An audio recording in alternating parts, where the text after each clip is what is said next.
Almost time to welcome Louise and Kevin, but first, let's have a quick reminder of the moment Louise claimed her rightful place on the Tower Ballroom throne. All hail the new King and Queen of Blackpool.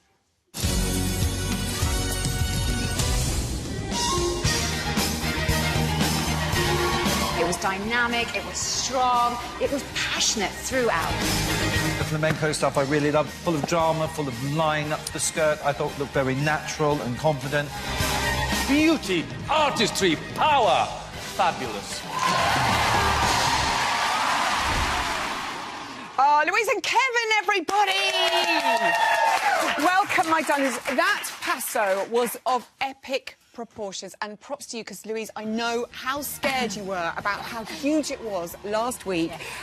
Craig, what did he say? It was full of gorge. I mean, you pulled it off. Well done. It was incredible. Do you know, I was just so chuffed to have done that on Saturday all week. It was fast, it was technical, and I did have so many nights where I went home last week and said to Jamie, I don't think I can do this. I'm going to have to get Kevin to change it. So just to have done it and do all my steps and not muck up and not tread on you or anything, I was so happy. In the tableau, and it just the sight, it was unbelievable. And Kev, I know that Bruno said that she was so in charge, and she was leading the other dancers and stuff like that. I mean, she really did command the floor. Look at your face, you can see it. I was so excited. I was so excited. I mean, it's a different Louise. I mean, this has been the whole thing with you, is that you.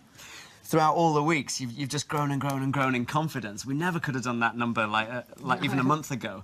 And I said to her, soak up the atmosphere in Blackpool, and you'll know if we've got it right, because you'll feel it from the crowd at the end of it.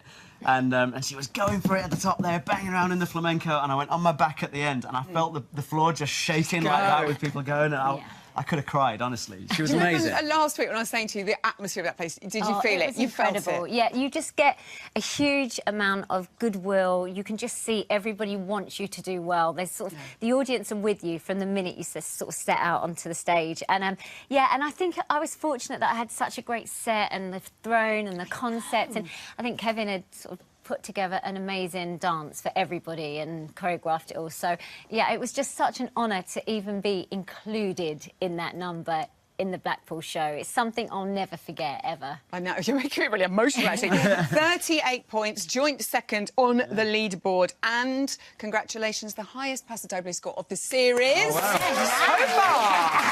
So that must feel pretty good. And I'd say, yeah, like you were saying, the staging, the throne, the dancers, I mean, all those things surely must add to the fear. I think it added to the fear, absolutely, because I kept thinking, if I muck up, I've mucked up for everybody, not just for myself. Ruined the whole school.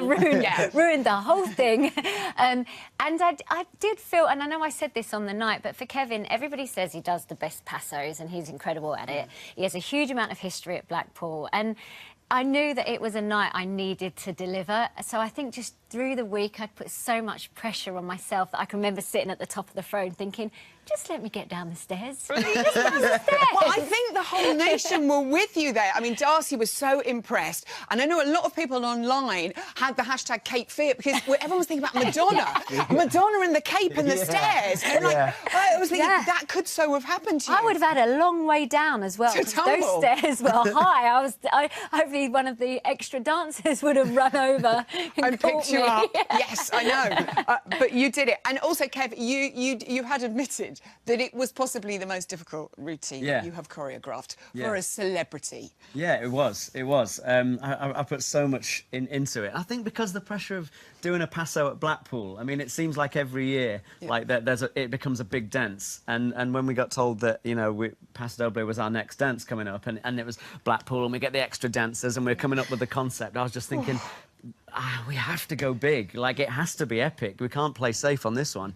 So I did really, really push her. And I know you're saying it was an honour to be in it, but it wouldn't have looked good if you didn't go out and smash it. I'd give it some credit. And all that flamenco you were doing. You were working it. It was so, so good. Also, your ex has been in touch. Frankie, she tweeted on Saturday night, cannot believe that wasn't a 40. Everything was amazing. Gorgeous Frankie Bridge. I know it's lovely having you. I have to say, Wayne's brilliant in the jungle, isn't he? Loving brilliant, him. yeah. And Frankie's doing the Christmas special with Gorka the Corker, so that's good. Were you at all disappointed that you didn't get a 40? Or do you not even think about those things when it's brilliant? Look, I don't think about the score going in. Yeah. You can't complain about getting 2 10s and 2 9s. Yeah, you know, what I'm saying. Obviously, I'm biased, but I think Louise is sensational. You know, if I was judging it, I'd have given you 40. I know, there's a lot of Louise and Kevin fans in here tonight. They were all, 10s. They were like, we all want 10s. So this week, it's kind of all change and back to ballroom in a different way, that waltz, which a whole different feel and mood. I mean, if you missed that, you're back in hold. How are you finding it so far? Yeah, pretty stressful. I really struggle being back in hold. I think because I've had a run of kind of doing lots of side-by-side individual stuff, kind of being a bit more in charge of my own. Like, I can tell he's watching it angrily, like kind of like cringing. Narrowed eyes. What Ian Waite was saying about you looking down at the floor. I know, I heard. But you were totally agree. walking it through, aren't you? There, just learning it. Yeah, I was just learning it. Kevin's like, yes, maybe. I've kind of given him a small meltdown. I think it's just getting that confidence of getting back into hold. It's so, you know, it's just so I know, odd. and to make it look good is so awkward and uncomfortable, and you're on a weird angle, and you ballroom dancers are crazy people. Yeah, It's crazy. amazing. They're crazy. But the thing I'm quite loving about this week is you've got to get into a character. Yes. And as always, that's a bit of a challenge. This is quite funny. Oh, no. Right. He's like this. Standard for a Monday. Yep. So you're like madly in love with me. Yeah. In the context of it, you've kind of surrendered yourself into me, like just wrapped yourself in me. You lucky girl. Standard, make yourself a hero. I'm the hero of the dance story. Again. At the beginning of this section. I really want you. Yes. Yeah, thought so. Yeah, you're like this, looking at me, because you still find me ridiculously attractive. Okay. Right. Kevin loves this line. I hear this line every Monday morning. Yeah. That's what people call me, Kevin, the bad boy of ballroom. But actually, literally no one calls me that. No one. I get them. That's one of my favourites. It's so cute. Kevin, the bad boy of I've got red for you. I do always cast myself as the hero. But we can understand why, Kev. And I don't know why she's laughing at you. Like, that would be really hard to fall in love with you. No, it is very funny. How's it going, though? Is it, you know... Made me laugh. It's so cute, isn't it? How's it going? You know, do you like this one? Do you know, I just think I've got to sort of get myself into the new character. It's completely different. I've got to bend my legs. I've got to look up. Looking at the ground is a huge problem for me. I seem to sort of go in and look at my feet. Hiding, isn't it? I think so. I think if I don't see them, they can't see me. So it kind of We can all see you. Millions of people can see you. But I mean, you know, it's like every week I will go out there and I will do my absolute best. I'm loving doing this, and I feel like a different person from when I started. So yeah, I'm just going to give it my best and see what happens. I always do. And just be in love with Kevin. Obviously, the stud. Look at me like you're in love. Fantastic. Ballroom's bad boy. I love it. Keep doing what you're doing because you're amazing. Louise and Kevin.